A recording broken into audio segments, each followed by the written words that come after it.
مگر اسامہ کی خواہش ابیر کے لیے ہے۔ وہ رکھ رکھاؤ والی خاندانی عورت تھی، ان کے بات کرنے کے انداز میں بھی بہت ثبات اور رواداری تھی۔ موم کو کیا اعتراض ہو سکتا تھا؟ وہ خود ہتھیلی پر سرسوں جمانا چاہتی تھی، مگر یہ معاملہ رسان اور تحمل کا متقاضی تھا، اور طالع پن کا مظاہرہ کھیل بگاڑ بھی سکتا تھا۔ جب بھی انہوں نے کچھ پس و پیش سے کام لیا، کچھ مجبوریوں کا رونا رویا، بڑوں کو چھوڑ کر چھوٹوں کا نہیں کر سکتی وغیرہ وغیرہ، اور بالآخر ان کو کہیں چکر لگوانے کے بعد ہاں کر دی۔ یہ سب کچھ بالا ہی بالا ہوا۔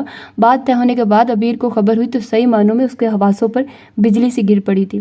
اتنے شاندار شخص کو دھوکہ دینے کا خیال ہی بے قرار کر دینے کو کافی تھا۔ وہ تل ملاتی ہوئی موم کے پاس آ کر برس پڑی۔ میں نے آپ سے گزارش کی تھی موم کہ مجھے اس کھیل سے الگ رکھیے، اور میں نے تمہاری اس گزارش پر کان نہیں دھرا۔ خبردار جو تم نے کوئی فضول حرکت کی، ورنہ یاد رکھنا دوسرا راستہ ہمیشہ کھلا رہے گا، اور محض دھمکی مت سمجھنا۔ یہ ان کا ایسا ہتھیار تھا جس سے وہ اسے حملہ سے قبل ہی زخمی کر دیا کرتی تھی۔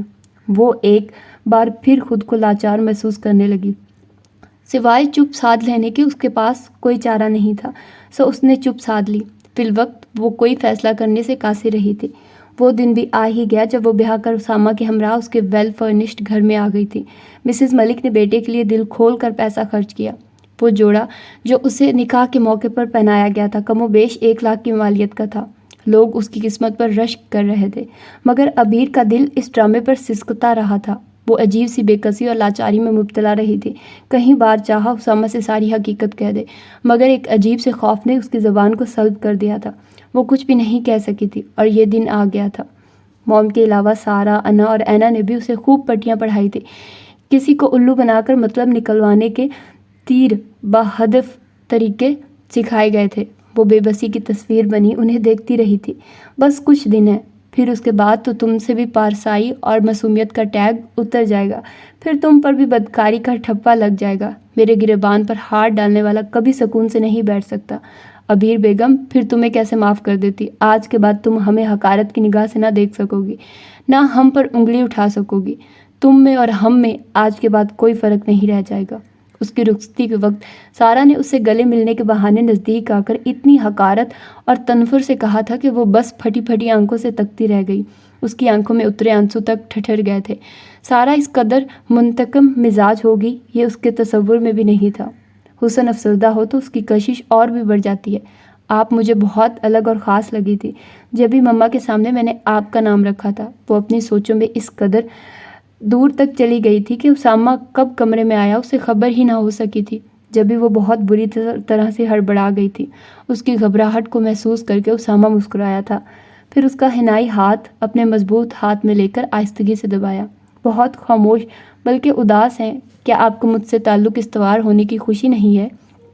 اس نے گھبرا کر پلکیں اٹھائی تھی۔ وہ اسے ہی دیکھ رہا تھا، انداز میں بے تحاشا شرارت بھری ہوئی تھی، گویا مقصد اس کی توجہ حاصل کرنا تھا کسی بھی طریقے سے، اور وہ اس میں کامیابی حاصل کر کے فاتحانہ انداز میں مسکرا رہا تھا۔ ابیر بری طرح سے چمٹی گئی تھی، پلکیں شرمگی انداز میں لرز کر جھک گئی۔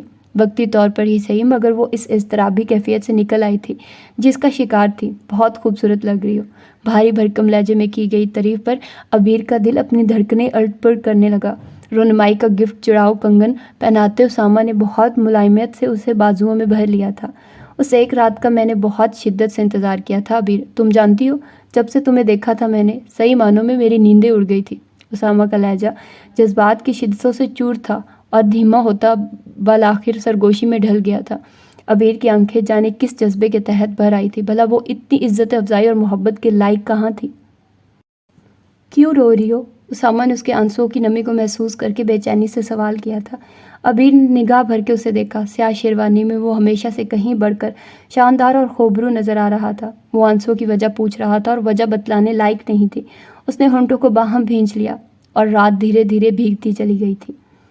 اگلے دن اسامہ نے اس کا تعارف عبدالعلا اور زہرا سے کرایا تھا، جو اس کے بڑے بھائی کی اولاد تھے۔ بڑے بھائی شیراز ملک اور ان کی وائف کی روڈ ایکسیڈنٹ میں 2 سال قبل وفات ہو گئی تھی۔ تب اسامہ نے دونوں بچوں کو اپنی سرپرستی میں لے لیا تھا۔ میں چاہتا ہوں ابیر، تم ان بچوں کی ماں کا کردار ادا کرو، ان سے ویسے ہی محبت کرو جیسے کوئی ماں اپنی اولاد سے کرتی ہے۔ کرو گی نا؟ اور ابیر نے پوری آمادگی کے ساتھ سر میں اس بات میں ہلا دیا تھا۔ اسے ایک رات میں ہی وہ فیصلہ کر چکی تھی کہ وہ اسامہ کو دھوکہ نہیں دے گی، چاہے موم اسے کتنا ہی اکسائیں۔ وہ اسامہ کو خود مناسب الفاظ میں اپنی صفائی پیش کر سکتی تھی۔ وہ اس سے درخواست کر سکتی تھی کہ وہ اسے ان غلط لوگوں سے بچا لے۔ صبح نماز کے بعد دعا میں بھی اس نے رب کریم سے یہی التجا کی تھی، اور اسے پورا یقین تھا خدا اس کی فریاد کو رد نہیں کرے گا۔ اپنے راستوں پر چلنے والوں کا وہ خود مددگار ہو جایا کرتا ہے۔ بلا شبہ رسم کے مطابق اسامہ اسے موم کی طرف ملوانے کو لایا تو اس کے انداز میں واضح بے دلی تھی۔ موم نے اسے نگاہوں میں کچھ سوال کیے تھے، مگر وہ نظریں چرا گئی تھی، اور موم اتنی جزبز ہوئی کہ اپنی جگہ پر پہلو بدل کر رہ گئی جب بھی انہوں نے بہانے سے اسے وہاں سے ہٹا دیا تھا۔ ابیر بیٹا دیکھنا ذرا، اینا نے ابھی تک چائے کیوں تیار نہیں کی؟ وہ جانتی تھی بات بنتی نہ دیکھ کر انہوں نے اسے سمجھدار اور عیار بیٹیوں کے نرغے میں دیا ہے جو لازماً اس سے اصل بات اگلوائیں۔ جب بھی وہ کس قدر ڈسٹرب ہوئی تھی، اسامہ کے سامنے انکار کی پوزیشن میں بھی نہیں تھی، اسی لیے اٹھ کر باہر تو آ گئی، مگر اینا کے پاس جانے کا اس کا قطعی ارادہ نہیں تھا۔ مگر وہ سب تو جیسے اس کی طاق میں تھی، اسے باہر آتے ہی دبوچ کر گویا سوالات کی بچھاڑ کرتی تھی۔ کیا کچھ ہاتھ آ گیا؟ تم نے اس کے جائیداد اور بینک بیلنس وغیرہ کی معلومات لی ہے؟ اسامہ نے رونمائی میں کیا دیا؟ وہ ساتھ لے آنا تھا، ظاہر ہے قیمتی چیز ہوگی، زیور بھی کسی بہانے سے اٹھا لاتی، اسی طرح تو کرنا ہوتا ہے۔ کیا پتا تم کتنی دیر وہاں ہو؟ وہ لا تعلق بنی ہونٹ بھینچے سلگتی آنکھیں جھکائے کھڑی رہی، گویا طے کر لیا تھا ان کی کسی بات کا جواب نہیں دینا۔ جبھی سارا کو جیسے آگ لگ گئی تھی۔ تم ہمارے ساتھ ایسا نہیں کر سکتی، یاد رکھو تم ہر لحاظ سے ہمارے رحم و کرم پر ہو۔ تمہاری حیثیت بہرحال کسی کٹ پتلی سے زیادہ نہیں ہے جس کی ڈور ہمارے ہاتھ میں ہے۔ پارسائی کا ڈرامہ رچانے کی ضرورت نہیں، بس جتنی جلدی ہو سکے اپنا مقصد حاصل کرو، ہم زیادہ انتظار نہیں کر سکتے۔ اور سنو، کوشش کرنا اس اسامہ سے دور رہنے کی، ایسا نہ ہو کہ وہاں سے لوٹو تو اس کے بچے کی زنجیر ہمارے قدموں میں پڑ چکی ہو۔ ابارشن وغیرہ کے جدید طریقے کے باوجود فگر کا ناس ہو جایا کرتا ہے۔ تم سمجھ رہی ہو نا میں کیا کہہ رہی ہوں؟ سارا نے غصے میں اسے گھرتے ہوئے ٹہکا دیا تھا۔ وہ پتھر کی مورتی کی طرح بے تاثر نظروں سے اسے تکے گئی۔ موم چائے کا کہہ رہی ہیں؟ کچھ دیر بعد وہ بولی تو اس کا لہجہ اس کے چہرے کی طرح سپاٹ تھا، یوں جیسے ان کی کسی بات کو سرے سے سنا ہی نہ ہو۔ اپنی بات مکمل کر کے وہ اس کی تلملاہٹ دیکھنے کو رکی نہیں تھی۔ پلٹ کر کچن سے نکلی تو اسامہ کو دروازے کے باہر موجود پا کر اسے لگا تھا کسی نے یکلخت زمین اس کے قدموں تلے سے کھینچ لی ہو۔ کون ہو تم؟ میں صرف سچ جاننا چاہتا ہوں۔ یاد رکھنا اگر تم نے غلط بیانی کی تو میں تمہیں زمین میں زندہ گاڑ سکتا ہوں۔ اس کا چہرہ اسامہ کے سخت ہاتھوں کی بے رحم گرفت میں تھا۔ وہ لہجہ اتنا شفاف و سنگین تھا جبکہ چہرے کے تنے ہوئے عضلات اس کے قہر و غضب کے گواہ تھے۔ ابیر کو تو اسی وقت روح قبض ہو گئی تھی، گویا جب اس نے کچن کے باہر اسامہ کو موجود پایا تھا۔ وہ بے قصور ہوتے ہوئے بھی اس کے عتاب کا نشانہ بننے کو رہ گئی تھی۔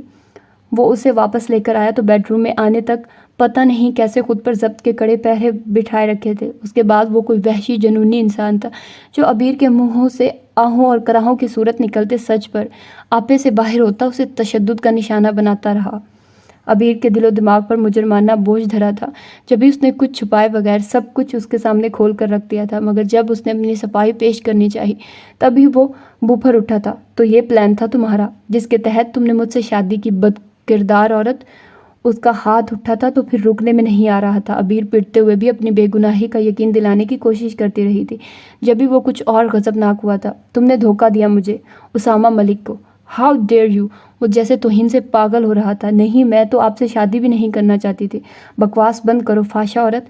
تم اگر ان کے پلان میں شامل نہ ہوتی تو اس طرح سج دھج کر مجھے الجھانے کیوں آتی؟ اور میں کتنا احمق تھا، کتنی آسانی سے تمہارے جال میں پھنس گیا۔ وہ دانت بھینج کر گھر آیا۔ ابیر اس کی وحشت کے آگے سراسمیہ ہونے لگی۔ وہ کتنی دیر جیسے خود ہی میں ہونٹ بھینج کر اور ٹہل کر اپنا غصہ ضبط کرتا رہا تھا، پھر پلٹ کر باہر نکل گیا۔ ابیر وہیں بیٹھ کر سسکنے لگی۔ اس کے ہونٹ کے زیریں کنارے سے خون بہہ رہا تھا، گردن پر گہری خراشیں تھیں جو اسامہ کے تشدد کا نتیجہ تھی۔ اس کی یہ سراسمگی ابھی اسی طرح اسے گھیرے میں ہوئے تھی جب وہ پھر اس کے پاس چلا آیا تھا۔ اٹھو، تم اسی وقت میرے ساتھ چلو، اس نے ابیر کے پاس رک کر اسے ٹھوکر مارتے ہوئے کہا۔ وہ پہلے ٹھٹکی پھر سخت وحشت زدہ سی ہو گئی۔ کہاں؟ آپ کہاں لے کر جائیں گے مجھے؟ کتنا خوف تھا اس کی نگاہوں میں۔ جواب میں اسامہ کی آنکھوں میں صرف قہر نہیں اترا تھا، تضحیک بھی ادھر آئی۔ تم ہو اس قابل کہ میں تمہیں اپنے ارادے بتاؤں؟ ہاں؟ وہ آنکھیں نکال کر گھر آیا اور ابیر شرم سے گڑنے لگی۔ پھر وہ ایک لفظ نہیں بولی تھی اور اگلے چند گھنٹوں میں وہ اس حویلی میں آ گئی تھی جہاں اس کی حیثیت شاید ملازموں سے بھی بدتر تھی۔ یا پھر کسی قیدی کے جیسی۔ وہ اپنے مستقبل اور سزا کے متعلق فی الحال آگاہ نہیں ہو سکی تھی۔ اسے قسمت سے شکوہ نہیں تھا۔ اکثر والدین کی غلطی کا خمیازہ اولاد کو بھگتنا پڑتا ہے۔ یہ تمہارے کرتوتوں کی بہت معمولی سزا ہے۔ میں چاہتا تو تمہیں پولیس کے حوالے بھی کر سکتا تھا، مگر میں بغیرت نہیں ہوں۔ جیسے بھی صحیح، مگر تم میری بیوی بن چکی ہو۔ اس بھول میں بھی مت رہنا کہ میں تمہیں طلاق دوں گا تاکہ تم پھر سے گل چھڑے اڑانے لگو۔ یہ ہے وہ جگہ جہاں تمہیں اپنی زندگی کے باقی ماندہ دن گزارنے ہیں۔ وہ اسے حویلی کے جس کمرے میں لے کر آیا تھا اس میں زندگی کی ہر سہولت تھی، مگر باہر کی دنیا سے رابطے کو ایک کھڑکی تک نہیں تھی۔ دوسرے لفظوں میں اسے زندان میں ڈال دیا گیا تھا۔ جو کچھ تم نے کیا اس کے بعد اگر میں تمہیں قتل بھی کر دیتا تو تمہاری یہ گناہ آلود زندگی پر احسان ہوتا، مگر میں تمہارے گندے خون سے اپنے ہاتھ نہیں رنگنا چاہتا تھا۔ کتنی حقارت تھی ان آنکھوں میں جس میں عبیر نے کبھی اپنی محبت کے سنہرے رنگ اترتے دیکھے تھے۔ اس نے آنسوؤں سے چمکتی آنکھوں کو جھکا لیا۔ اس موقع پر کچھ کہہ کر وہ اس کے غصے کو ہوا نہیں دینا چاہتی تھی، پھر اسے چھوڑ کر خود واپس چلا گیا تھا۔ عبیر کے لیے زندگی جتنی بھی تنگ ہوئی تھی، مگر ضمیر پر کوئی بوجھ نہیں تھا۔ وہ مطمئن تھی خدا کہ ہاں اس کی دعائیں مستجاب ٹھہری تھی اور اسے گناہ سے آلودہ راستوں سے بچا لیا گیا تھا۔ دلہن کہاں ہے؟ اسامہ ابھی آفس سے واپس آ کر بیٹھا ہی تھا جب مسز ملک نے اس کے پاس آ کر حیرانی سے پوچھا۔ اسامہ نے انہیں بھی اس معاملے کی ہوا تک نہیں لگنے دی تھی۔ وہ اتنا ناپرست تھا کہ سگی ماں کے آگے بھی بیوی کی بد کرداری کو کھول کر نہیں رکھ سکا تھا۔ سبکی کا احساس اسے ہر وقت کچوکے لگائے رکھتا تھا۔ یہ خیال کہ اسے کتنی آسانی سے ٹریپ کر لیا گیا تھا اسے اکثر جنون سے دوچار کرنے لگتا۔ عبیر کو گاؤں والے حویلی میں چھوڑنے کے بعد اس نے اپنا اثر و رسوخ استعمال کرتے ہوئے عبیر کی ماں اور بہنوں کو حوالات میں بند کرا دیا تھا۔ اس کا ارادہ ان کے خلاف تمام ثبوت اکٹھے کر کے سخت سزا دلوانے کا تھا، مگر بزنس کے سلسلے میں اسے کچھ دنوں کے لیے ملک سے باہر جانا پڑا تھا۔ اس کی عجلت اور کوشش کے باوجود یہ ٹور طوالت اختیار کر گیا تھا۔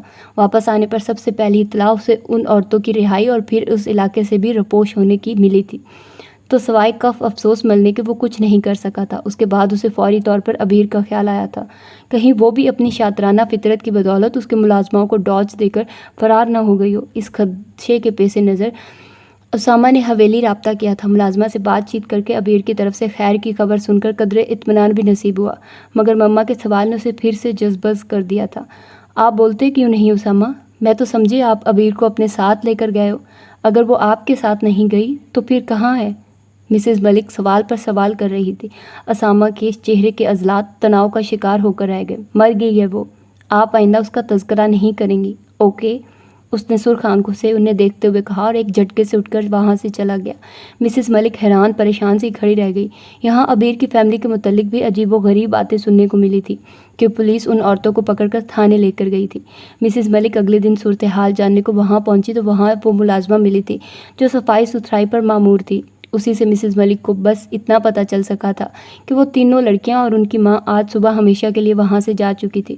تب مسز ملک کی پریشانی گھبراہٹ میں بدل گئی تھی۔ کہاں چلی گئی؟ مطلب کچھ پتہ ہے تمہیں؟ انہوں نے مضطربانہ سوال کیے تھے۔ جواب میں ملازمہ نے رازداری سے ان کے نزدیک ہو کر جو کچھ کہا تھا وہ انہیں پریشان کر گیا تھا۔ ملازمہ کے مطابق بیٹیوں کے ذریعے مالدار لوگوں کو لوٹنا ان کا پیشہ تھا۔ ملازمہ ان سے ہمدردی بھی کرتی رہی تھی۔ آپ کو رشتہ کرنے سے قبل اچھی طرح چھان بین کرنی چاہیے تھی بیگم صاحبہ، مگر وہ لوگ اس طرح کے لگتے تو نہیں تھے۔ تمہیں یقیناً غلط فہمی ہوئی ہوگی۔ انہوں نے اپنے تہی بات ختم کر دی تھی، مگر بات ختم نہیں ہوئی تھی کہ پھر یہ بات انہوں نے ملازمہ کے علاوہ دیگر لوگوں کے منہ سے بھی سنی تھی۔ معزز بیگمات باقاعدہ ان سے افسوس کرنے آئی تھی اور ناکردہ گناہوں کی ایک طویل فہرست عبیر کے خاندان سے منسوب ہوتی چلی گئی تھی۔ مسز ملک اپنے طور پر یہ فیصلہ کر چکی تھی عبیر کو اسامہ سے طلاق دلوا کر فارغ کرنے کا۔ اس نے نماز کے بعد دعا کو ہاتھ بلند کیے تو پلکوں پر آنسو جگنو بن کر چمکنے لگے تھے۔ یہ جو کچھ ہوا تھا وہ اس پر شاکی نہیں تھی، مگر کبھی کبھی دل بھرانے سا لگتا تھا۔ یہاں کرنے کو اس کے پاس کچھ نہیں تھا اور فراغت اسے پاگل بنانے کو کافی تھی۔ تب اس نے اپنی وحشت سے گھبرا کر رب سے لو لگا لی تھی۔ اللہ جو دلوں کے بھید سے آگاہ ہے، وہ تو اس صورت بھی اپنے بندے کا منتظر رہتا ہے۔ اگر وہ گناہ گار ہو، وہ تو پھر بے قصور تھی۔ اللہ کی یاد سے دل کو سکون دینا چاہا تو جیسے ہر غم سے آزاد ہو گئی تھی۔ پہلے جو ہر وقت دل کو دھڑکا لگا رہتا تھا اسامہ کے کسی بھی انتہائی فیصلے کا، اب اس سے بھی گویا چھٹکارا مل گیا تھا۔ دروازہ کھلنے کی آواز پر اس کے سکون میں فرق نہیں آیا۔ ملازمہ جس کے ذمہ اس کا کھانا پہنچانا تھا، وہ اس کے دروازے کی چابی کی بھی مالک تھی۔ اس نے سکون سے دعا مانگی تھی، پھر منہ پر ہاتھ پھیر کر اٹھتے ہوئے جائے نماز طے کرنے لگی۔ سلیقے سے اوڑھے دوپٹے کے ساتھ اس نے جیسے ہی رخ پھیرا، انواری پلنگ کی بیک سے ٹیک لگائے اپنی ہی سمت متوجہ اسامہ کو روبرو پا کے وہ اپنی جگہ جیسے ساکن کھڑی ہو گئی تھی۔ اسامہ نظریں اسی پر جمائے اٹھ کر اس کے نزدیک آ گیا۔ عبیر کی صرف نظریں نہیں جھکی، دل بھی دھڑک اٹھا۔ بہت اچھا کر رہی ہو، خدا سے معافی مانگ کر اپنے گناہ بخشوا رہی ہو، مگر یاد رکھنا میں کبھی تمہیں معاف نہیں کروں گا۔ سگریٹ ہونٹوں سے نکال کر جوتوں تلے مسلتے ہوئے اس نے سرد آواز میں جتلایا۔ عبیر نے جواب میں چپ سادے رکھی تو اسامہ کو اس کا یہ سکوت زہر آلود کرنے لگا۔ کیا ثابت کرنا چاہتی ہو تم کہ میری باتوں سے تمہیں کوئی فرق نہیں پڑتا؟ اسامہ نے گھر آتے ہوئے ایک دم اس کی گردن دبوچ لی تھی۔ عبیر اس کی گرفت میں زور سے پھڑپھڑائی۔ مجھے معاف کر دیں اسامہ، میں بکواس بند رکھو، سمجھی؟ اس نے نفرت زدہ انداز میں اسے جھٹک دیا تھا۔ وہ صوفے پر جا کر گری، سر صوفے کی ہتھی سے جا لگا تھا۔ زمین آسمان جیسے اس کی نظروں میں گھوم گئے تھے، مگر آزمائش ختم نہیں ہوئی تھی۔ ساجدہ بتا رہی تھی تم پریگننٹ ہو، بتایا کیوں نہیں تم نے مجھے؟ وہ کڑے تیوروں سے اسے گھور رہا تھا۔ عبیر کے اوسان خطا ہونے لگے۔ وہ کہہ نہیں سکی اس نے ایسا کوئی اختیار دیا تھا اسے، نہ سہولت، مگر زبان تو جیسے گنگ تھی، خوف سے، مجبوریوں سے۔ مجھے یہ بچہ نہیں چاہیے، سن رہی ہو تم؟ جہنم حاصل کرو اس گناہ کی پیداوار کو۔ جی؟ عبیر کی آنکھیں حیرت و خوف سے پھٹ سی گئی۔ اسامہ کے تاثرات مزید خوفناک کی سمیٹ لائے تھے۔ ایسے کیا دیکھ رہی ہو مجھے؟ جیسے بہت بڑا کارنامہ انجام دیا ہو، وہ دانت بھینچ کر بولا۔ اس کے لہجے میں ایسی تپش تھی جس کی آنچ روح تک سلگا رہی تھی۔ یہ ناجائز بچہ نہیں ہے کہ میں اسے ضائع کروا دوں۔ اور اس کی بات اسامہ کے اٹھتے ہاتھ کی بدولت ادھوری رہ گئی تھی۔ اس کا ہاتھ اس انداز میں عبیر کے چہرے پر پڑا تھا کہ اس کے ہونٹ اور ناک سے ایک ساتھ خون چھلک پڑا تھا، مگر اسامہ کی آنکھوں سے پھر بھی نفرت کی چنگاریاں سی پھوٹ رہی تھی۔ مجھے سبق پڑھانا چاہتی ہو؟ مجھے؟ بدبخت عورت، کیا سمجھتی ہو خود کو؟ مجھے کیا پتا مجھ تک آنے سے قبل تم کتنے مردوں کے دل بہلانے کا کام کر چکی تھی۔ یہ کس کا گناہ ہے جسے تم میرے سر تھوپنا چاہتی ہو؟ تم جیسی بدگماش عورتوں کے سب ادکھنڈوں سے بخوبی آگاہ ہوں میں۔ اس کا لہجہ اس کی نظروں سے زیادہ شدید اور بے لحاظ تھا۔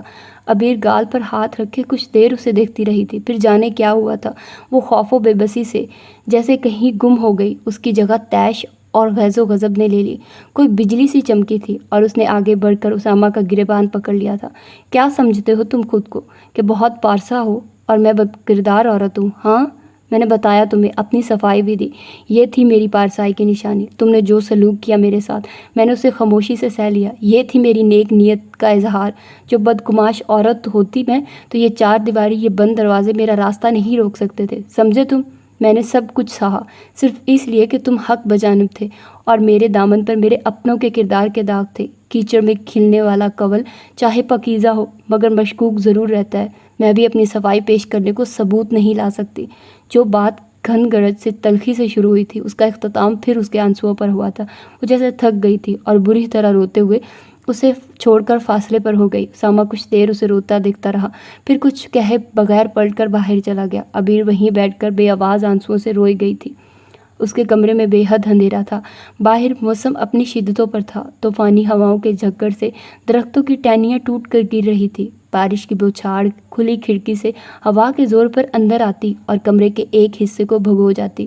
بارش کی گرج، بجلی کی چمک اس کمرے کے اندھیرے کو نگل کر چند لمحوں کو اس کے خد و خال کو عیاں کر جاتی۔ وہ بیڈ پر بالکل ساکن لیٹا ہوا تھا، مگر اس کے وجود کے اندر باہر موسم جیسی بے چینی، اضطراب اور وحشت تھی۔ سماعتوں میں بار بار روتی سسکتی آواز کی بازگشت گونجی تھی۔ جو سزا تم نے مجھے سنائی میں نے بلا حیل و حجت قبول کر لی۔ یہ تھی میری پارسائی کی نشانی۔ تم نے جو سلوک میرے ساتھ کیا اسے میں نے خاموشی سے سہ لیا۔ یہ تھی میری نیک نیت کا اظہار۔ جو بدگماش عورت ہوتی میں تو یہ چار دیواری، یہ بند دروازے میرا راستہ نہیں روک سکتے تھے۔ اسامہ نے اپنی جگہ اضطراب کی کیفیت میں پہلو بدلا اور چہرے کا رخ پھیر کر کھڑکی کے پاس دیکھا۔ اس کا ذہن بہکا تھا اور وہ منظر روشن ہونے لگا جب اس نے پہلی بار اس لڑکی کو دیکھا تھا۔ ہر انداز میں گریز، چاہے وہ جھکتی پلکیں ہوں یا پھر اس کے سامنے، اور توجہ پر کنفیوژن میں ہونٹوں کو دانتوں سے کچلنا۔ شادی کی رات بھی اس کی حیا آمیز گھبراہٹ زدہ انداز میں اتنا فطری تاثر تھا کہ وہ انداز از خود اس کی پارسائی و پاک دامنی کے گواہ بن گئے تھے۔ کیا وہ سچ کہہ رہی تھی؟ مگر کیسے؟ اتنی بری اور غلط عورتوں کے درمیان وہ خود کیسے انچھوئی رہ گئی؟ اس نے خود سے سوال کیے تھے اور بے قل بے چین سا ہو کر ٹہلنے لگا۔ سگریٹ کے کش لیتے، دھواں بخیرتے وہ صرف اسے ہی سوچتا رہا۔ اس میں شک نہیں تھا کہ وہ اس سے محبت کرنے لگا تھا۔ یہی محبت اسے دل میں گنجائش رکھنے اور درگزر سے کام لینے پر اکسا رہی تھی، مگر اس کی میل ایگو کو یہ بھی ہرگز گوارا نہیں تھا کہ اس کی بیوی کا کردار داغدار ہو۔ چاہے محبت صحیح، مگر وہ اپنی شریک حیات کو اس کی بد کرداری کے ساتھ قبول کرنے کا حوصلہ خود بھی نہیں پاتا تھا۔ وہ اتنی مطمئن کیوں تھی؟ اسے تو اس قید خانے میں پاگل ہو جانا چاہیے تھا، مگر اس کے برعکس وہ ریلیکس نظر آتی تھی۔ کیا یہ بھی ڈرامہ ہے؟ محض مجھے دھوکہ، مزید دھوکہ دینے کو؟ اس نے ایک نئی بات سوچی اور دماغ کی رگیں کھنچتی ہوئی محسوس کرنے لگا۔ اگر تم غلط ہو، قصوروار ہو تو میں تمہیں معاف نہیں کروں گا، یہ طے ہے، چاہے مجھے اپنے دل کو خود اپنے پیروں تلے کیوں نہ کچلنا پڑ جائے۔ اس نے سوچا تھا اور جیسے حتمی فیصلہ کر کے کسی قدر مطمئن ہوا تھا۔ ایک ہفتہ بعد وہ پھر اس کے سامنے بیٹھا تھا۔ پچھلی بار اس کو روبرو پا کے عبیر کے چہرے پر پہلے حیرت اتری تھی، پھر خوف۔ البتہ اسے وہاں نارمل انداز میں چلتے پھرتے، سوتے اٹھتے دیکھ کر جو چیز اس نے سب سے زیادہ شدت سے نوٹ کی تھی وہ اس کا اطمینان، یعنی وہ اس ماحول سے، اس سزا سے پریشان تھی، نہ ہی وحشت زدہ۔ اس کے برعکس اس کے چہرے پر ایک ٹھہراؤ، ایک سکون تھا۔ اسی سکون نے اسامہ کے اندر سب سے زیادہ سوال اٹھائے تھے۔ اس بیگ میں وہی سب کچھ ہے جس کی چاہ میں تم نے مجھ سے شادی کی، مجھے دھوکہ دینا چاہا۔ کچھ توقف کے بعد وہ بولا۔ عبیر کے چہرے پر تاریکی چھا گئی۔ وہ کچھ دیر اسے دیکھتی رہی، پھر اپنی جگہ سے اٹھی تھی اور ایک دم جھکتے ہوئے اس کے پیروں کو اپنے کانپتے سرد ہاتھوں میں جکڑ کر کہا تھا، میری اس دن کی باتوں پر مجھے معاف کر دیں اسامہ، آپ کو خدا کا واسطہ ہے، مجھے گھر سے نہ نکالیں، مجھے اپنے ہاتھوں سے مار دیں، مگر یہ سزا نہ دیں۔ وہ اس کے پیروں سے لپٹ گئی تھی اور زاروں قطار روتے ہوئے بار بار یہی التجا کر رہی تھی، میں تم جیسی عورت کو اب مزید برداشت نہیں کر سکتا، میرے لیے یہ فیصلہ ناگزیر ہو چکا ہے۔ وہ اٹھ کھڑا ہوا اور بے اعتنائی سمیت اس کے ہاتھ جھٹک کر فاصلے پر کھڑا ہو گیا۔ عبیر کے آنسوؤں میں شدت آنے لگی۔ میری بات کا یقین کرے اسامہ، میں نے آپ کو کوئی دھوکہ نہیں دیا، میں آپ کے پاس غلط ارادے سے بھی نہیں آئی تھی، میں آپ سے شادی سے پہلے تک انچھوئی تھی، یہ بچہ آپ کا ہی ہے، لیکن اگر آپ ایسا نہیں چاہتے میں ابورشن کے لیے بھی تیار ہوں، لیکن خدا کے واسطے مجھے یہاں سے نہ نکالیں، میں نے خدا سے ہمیشہ عزت و آبرو کی حفاظت کی دعا مانگی ہے، مجھ سے یہ تحفظ نہ چھینیے۔ وہ بلک رہی تھی، تڑپ رہی تھی۔ اسامہ کی آنکھیں سلگنے لگی۔ تم جھوٹی ہو، دغا باز ہو، تم اگر ایسی نہ ہوتی تو اس تقریب میں مجھ پر ڈورے ڈالنے نہ آتی۔ وہ زور سے پھنکارا تھا۔ عبیر ساکت رہ گئی۔ میں اس رات مجبور ہو کر دی گئی تھی، موم نے مجھے دھمکی دی تھی، اگر میں اس تقریب میں نہ گئی تو موم اپنے پرانے گاہک کو بلا کر اسی رات میری عزت کا دامن داغدار کر دیں گی۔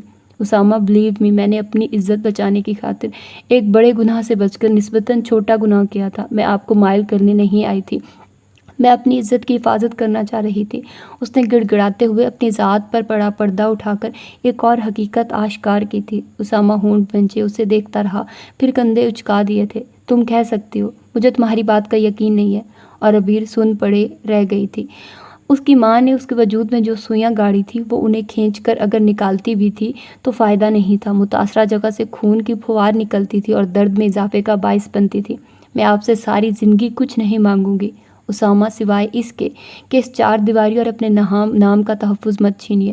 میری صرف یہی ایک بات مان لیں، میں قسم کھا کر کہتی ہوں، اگر اللہ نے خودکشی کو حرام نہ کیا ہوتا تو اس زندگی سے میں موت کو گلے لگا کر چھٹکارا پا لیتی۔ بے بسی کا شدید احساس ایک بار پھر اسے رلانے لگا تھا۔ اسامہ کچھ دیر ہونٹ بھنچے خاموش بے تاثر نظروں سے اسے دیکھتا رہا تھا، پھر وہ واپس پلٹ گیا۔ وہ اسے پرکھنے، اسے آزمانے آیا تھا اور وہ اس آزمائش میں بھی پوری اتری تھی، مگر اس کے اندر ابھی اتنی گنجائش پیدا نہیں ہو سکتی تھی شاید کہ وہ اسے معاف کر دیتا، اس کی سزا میں تخفیف کر دیتا۔ اور عبیر، وہ اس میں خوش ہو گئی تھی کہ اس نے اسے حویلی سے نہیں نکالا تھا، اس سے اپنے نام کا مان نہیں چھینا تھا۔ مسز ملک کے تاثرات سے خفگی اور غصہ جھلک رہا تھا۔ ڈرائیور کے ہمراہ وہ حویلی جا رہی تھی۔ انہوں نے اسامہ کو فون پر گفتگو کرتے سنا تھا۔ وہ ملازم سے مخاطب تھا اور عبیر کے متعلق بات کر رہا تھا۔ تب انہیں اندازہ ہوا تھا وہ بدکردار لڑکی اپنی ماں کے ساتھ فرار نہیں ہوئی تھی بلکہ اسامہ کے قبضے میں تھی۔ اسامہ جو ان کا باوقار، وجیحہ اور شاندار بیٹا تھا، وہ اس کے لیے ہرگز بھی کسی ہلکے کردار کی لڑکی کو قبول نہیں کر سکتی تھی۔ اسامہ کی بیوی ان کی نسل کی امین تھی اور وہ ہرگز کسی گھٹیا لڑکی کو قبول نہیں کرنا چاہتی تھی۔ آج اسامہ کی جو بات چیت سنی تھی اس سے انہیں بخوبی اندازہ ہو گیا تھا کہ اسامہ کے دل میں اس کی گنجائش پیدا ہو رہی تھی۔ وہ اسے ایک کمرے کی حدوں سے نکال کر حویلی میں اپنی مرضی کی زندگی کی اجازت دے رہا تھا۔ آج اگر وہ اسے حویلی میں یہ رعایت دے رہا تھا تو کل واپس اپنے گھر میں بھی لا سکتا تھا، اور یہی انہیں گوارا نہیں تھا۔ کہاں ہے وہ لڑکی جو یہاں اسامہ نے رکھ چھوڑی ہے؟ وہ حویلی پہنچی تھی تو ملازموں کو لائن حاضر کر لیا تھا، جو مالکن کو اچانک اور غیر متوقع طور پر سامنے پا کر اور غصے میں دیکھ کر فطری گھبراہٹ کا شکار ہو چکے تھے۔ بیگم صاحبہ، وہ لڑکی اندر کمرے میں ہے، ملازم نے گھگھیا کر بتایا تو وہ اسے گھرتی تنفن کرتی کمرے میں آن گھسی۔ وہ سامنے ہی جائے نماز پر بیٹھی تھی، ہاتھ دعا کو پھیلے تھے اور آنکھوں سے آنسو زاروں قطار بہہ رہے تھے۔ وہ تلملا سی گئی۔ ان ڈراموں سے تم اسامہ کو متاثر کر سکتے ہو مگر مجھے نہیں، سمجھی تم؟ انہوں نے وحشیانہ انداز میں اسے جائے نماز سے گھسیٹ لیا تھا۔ ابیر کی آنکھیں خوف و وحشت سے پھٹ سی گئی۔ مجھے معاف کر دیں امی، میں مجرم ہوں آپ کی۔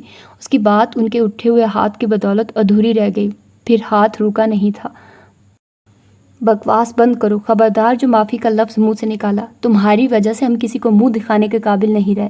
وہ زور سے پھنکاری اور اسے بالوں سے پکڑ کر زوردار جھٹکا دیا۔ وہ سنبھلے بنا سر کے بل جا کر گری۔ سر کے پچھلے حصے میں شدید چوٹ آئی تھی، جبھی خون کا پھوارا سا ابل پڑا۔ رحم بیگم صاحبہ، چھوٹی بی بی نہ صرف 2 جی سے ہیں بلکہ روزہ دار بھی ہیں۔ ان کے پیر کی زوردار ضرب سے وہ جس طرح تڑپ کر اذیت سے دوری ہوتی، ملازمہ خاموشی سے یہ تماشا نہیں دیکھ سکی۔ ابیر کی رنگت ہر گزرتے لمحے کے ساتھ سفید پڑنے لگی۔ مسز ملک نے تند نظروں سے ابیر کو دیکھا تھا، پھر تنفر بھرے انداز میں زمین پر منہ پھیر لیا تھا۔ روزے اور نماز سے کالے کرتوت نہیں چھپائے جا سکتے۔ بہرحال جتنی جلدی ہو سکے دفع ہو جانا یہاں سے۔ اسامہ کے لیے لڑکیوں کی کمی نہیں ہے۔ بہتر ہوگا تم بھی اپنی ماں بہنوں کے ساتھ جا کر ان کا کاروبار چمکاؤ۔ ان کے لہجے میں حقارت بھری ہوئی تھی۔ ابیر کو سب سے زیادہ تکلیف اسی بات پر ہوئی تھی، جبھی کچھ دیر قبل کی ذلت اور سبکی کے ساتھ تکلیف بھی فراموش کر کے ان کے آگے دونوں ہاتھ جوڑ کر گڑ گڑا پڑی تھی۔ میں بے قصور ہوں، خدا کی قسم میرا یقین کرے، مجھے کچھ بھی نہ دے، اس گھر سے نہ نکالے، چاہے ملازم کی حیثیت سے رہنے دے، آپ کو خدا کا واسطہ ہے۔ زاروں قطار رو رہی تھی۔ مسز ملک نے پرسوچ اور جانچتی نظروں سے اسے دیکھا۔ وہ سر تپا کامتی اور رحم طلب نظروں سے انہیں دیکھتی رہی تھی۔ انہوں نے ہونٹ بھینچے اور منہ پھیر لیا۔ سعدیہ، اسے میں یہاں رہنے کی اجازت دے رہی ہوں، مگر یہ یہاں ملازم کی حیثیت سے ہی رہے گی۔ انہوں نے حکم سنایا تھا اور واپس پلٹ گئی۔ ان کے خیال میں یہ رحم دلی کی انتہا تھی۔ بہت پرتعیش اور حبس زدہ شام تھی۔ افطار میں ابھی خاصا وقت تھا۔ اس کے علاوہ وہاں اکثر ملازماؤں کے روزے تھے۔ وہ سیر و افطار میں خود سارا کھانا بنانے کا انتظام سنبھالا کرتی تھی۔ یہ اس کا اچھا سلوک اور نرم رویہ ہی تھا کہ وہاں موجود سب ملازم اس کی عزت کرتے تھے اور اسے مالکن کی حکم عدولی کرتے ہوئے اپنے سے بدتر یعنی مالکوں کی طرح توقیر کیا کرتے تو وہ شرمندہ ہونے لگتی تھی۔ اس نے شربت بنانے کے بعد فریج میں رکھا اور خود پائپ لگا کر سین میں چھڑکاؤ کرنے لگی۔ تبھی حویلی کے اندرونی دروازے سے اسامہ اندر آیا تھا۔ پائپ ابیر کے ہاتھ سے چھوٹ گیا۔ ماں کے بعد بیٹے کے تیور پتہ نہیں کتنے برے ہوتے۔ خوف اس کی رنگت میں زردیاں بھرنے لگا۔ السلام علیکم۔ اسامہ کے نزدیک آنے پر اس کے ہونٹ کپ کپائے تھے۔ نظریں مجرموں کے انداز میں جھک کر قدموں سے جا ملی تھی۔ وعلیکم السلام، کیسی ہو؟ سوال ہوا تھا اور وہ غیر یقینی سے اسے دیکھنے لگی۔ اتنا مشکل سوال پوچھ لیا کہ یوں خوف زدہ نظر آنے لگی ہو۔ شوہر ہوں تمہارا، سخت غضیلا ٹیچر نہیں۔ اس کا سر تھپک کر وہ خفیف سا مسکرایا۔ ابیر کا سکتہ ٹوٹا، مگر حیرت ہنوز تھی۔ تم قابل بھروسہ نہیں ہو ابیر، مگر میں تمہیں موقع ضرور دینا چاہوں گا۔ پتہ نہیں کیوں، مگر میں تم سے دھوکہ کھانے کو بھی تیار ہوں۔ اس کا ہاتھ پکڑ کر وہ اندر لے آیا تھا اور گہرا سانس بھر کے آہستگی سے کہہ رہا تھا۔ ابیر کی آنکھیں پانیوں سے بھر گئی۔ اسے یقین نہیں آ سکا تھا اسامہ نے ہی کہا جو ابھی اس نے سنا۔ ممی بہت خفا ہیں، مگر انہوں نے گنجائش نکالی ہے۔ میں چاہتا تو تمہیں یہاں سے نکال سکتا تھا طلاق دے کر، مگر میں ایسا نہیں کر رہا۔ معاف کرنا خدائی وصف ہے اور خدا معاف کرنے والوں کو پسند کرتا ہے۔ میں نہیں جانتا میں اتنا اعلیٰ ظرف کیوں کر بن رہا ہوں اور میں اس اعلیٰ ظرفی پر قائم رہوں گا کہ نہیں۔ تم دعا کرنا میں اس پر قائم رہ سکوں، وہ رسانیت سے کہہ رہا تھا۔ ابیر کی آنکھیں چھلک پڑی۔ وہ کچھ کہنا چاہتی تھی مگر شدت جذبات سے کچھ بولا نہیں گیا۔ آنسو اس کے ہر جذبے کے مظہر بن گئے تھے۔ پیچھے پلٹ کر دیکھوں تو مجھے اپنی زندگی میں کوئی نیکی، کوئی ایسا کام نظر نہیں آتا جو میں نے خالصتاً خدا کے لیے کیا ہو۔ تم کہہ سکتی ہو یہ درگزر، یہ معافی میں نے خدا کی رضا حاصل کرنے کو دی ہے۔ وہ دلوں میں گنجائش نکالنے والا ہے۔ مجھے تمہارے معاملے میں اعلیٰ ظرفی پر قائم رکھے۔ تم دعا کرو گی نا؟ وہ سوال کر رہا تھا۔ اسی پل فضا میں مغرب کی اذان کی مقدس آواز گونج اٹھی۔ اس نے پوری آمادگی کے ساتھ سر ہلایا تھا۔ اسامہ اس کا ہاتھ پکڑ کر باہر لے آیا، وہاں جہاں سب ملازمین جمع تھے اور روزہ افطار کر رہے تھے۔ اسامہ نے پلیٹ سے کھجور اٹھا کر خود اس کے منہ میں ڈالی تھی۔ آج میرا روزہ نہیں ہے، میں گرمی میں روزہ نہیں رکھتا، مگر کل تم مجھے سحری کے لیے ضرور جگانا۔ وہ اسے تاکید کر رہا تھا۔ عبیر کے دل میں جیسے ڈھیروں سکون اتر آیا۔ اس کی ساری دعائیں مستجاب ہوئی تھی، بلکہ خدا نے اسے اس کی اوقات سے بڑھ کر نواز دیا تھا۔ عید میں ابھی کچھ دن تھے، مگر اسے ابھی سے عید سعید کی خوشخبری مل چکی تھی۔